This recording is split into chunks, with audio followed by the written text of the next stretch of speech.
bu istikametler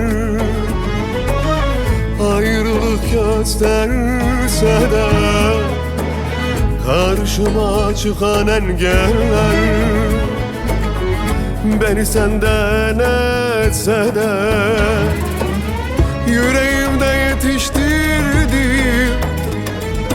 Ey benim yasak çiçeğim, sonu ölüm bile olsa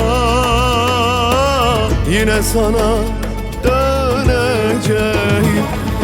Günahsa olsa, sevapsa olsa yine seni seveceğim. Cennette olsa sonum, cehennem olsa yine sana döneceğim. Mahpusta olsam, firarda olsam yine seni seveceğim. Gurbette olsam, ateşte yansam yine sana döneceğim.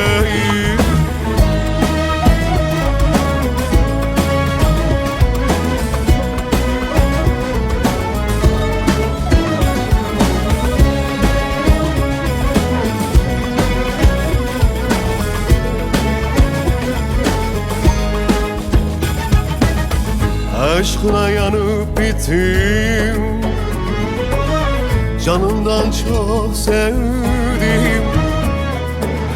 Bin canım bile alsan yine de feda eder. Yüreğimde yetiştirdim.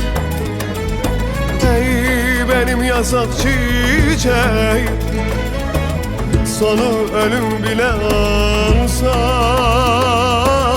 yine sana döneceğim. Günahsa olsa, sevapsa olsa yine seni seveceğim.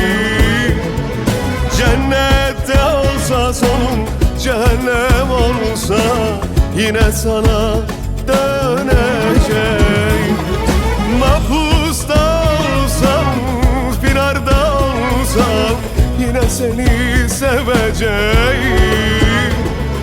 Gurbette olsam, ateşte yansam yine sana döneceğim. Şunu unutma, mahpusta olsam, firarda olsam, ne olursa olsun yine de sana döneceğim.